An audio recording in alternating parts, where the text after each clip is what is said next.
संख्या बल, बल तो है अपने आप में, और यदि बल आपके पास है तो आप अपने अधिकार ले सकते हैं। एक बात और कहता हूँ, यदि आपके पास बल पर्याप्त मात्रा में है तो समय से पहले अपने अधिकार ले सकते हैं।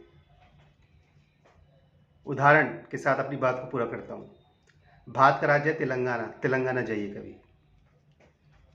वहाँ भाईजान की जनसंख्या मात्र 12% है, लेकिन उर्दू को तेलंगाना राज्य में दूसरे स्तर का राज्य भाषा का दर्जा प्राप्त है।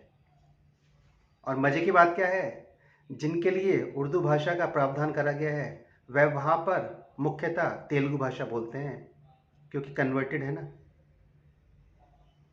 या सामान्य रूप से हिंदी भाषा बोलते हैं। जिनके पास थोड़ा सा शिक्षा का स्तर अंग्रेजी भाषा माध्यम के संबंध में है वह वहाँ पे अंग्रेजी बोलते हैं, लेकिन सामान्य रूप से पूरे तेलंगाना में आपको हिंदी मिलेगी। आंध्र प्रदेश के सामान्य रूप से लोग भी सामान्य रूप से, जो उनका अर्बन क्लस्टर है, नगरीय आवरण है, उसके अंदर हिंदी भाषा का प्रयोग करते हैं। लेकिन हिंदी वहाँ पे राज्य भाषा की भाषा नहीं है, राज्य स्तर की भाषा नहीं है। तो पूछने वाले पूछेंगे क्या हुआ, उत्तर प्रदेश में भी तो है, लेकिन उत्तर प्रदेश में हिंदी प्रथम स्तर की राज्य भाषा है और वहाँ पर उनकी संबंधित जनसंख्या भी 20% के आसपास है।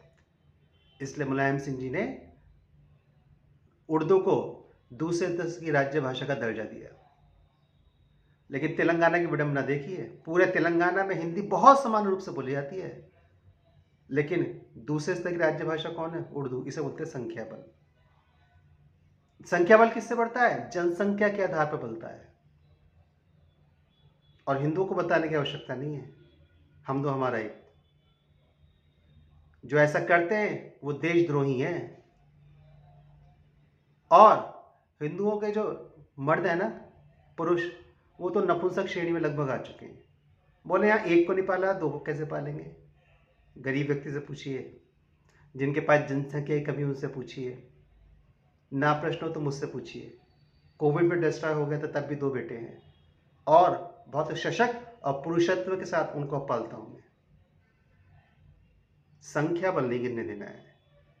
जब जब भारत में संख्या बल गिरा है तब तब भारत कटा है और बटा है। ये बात हिंदू को समझ में नहीं आती है, समझना पड़ेगा, नहीं तो बहुत देर हो जाएगी। कभी तेलंगाना आइए, 2 दिन बिताइए और देखिए संख्या बल किस तरीके से काम करता है, कैसे अधिकारों को छीना जाता है। नमस्कार।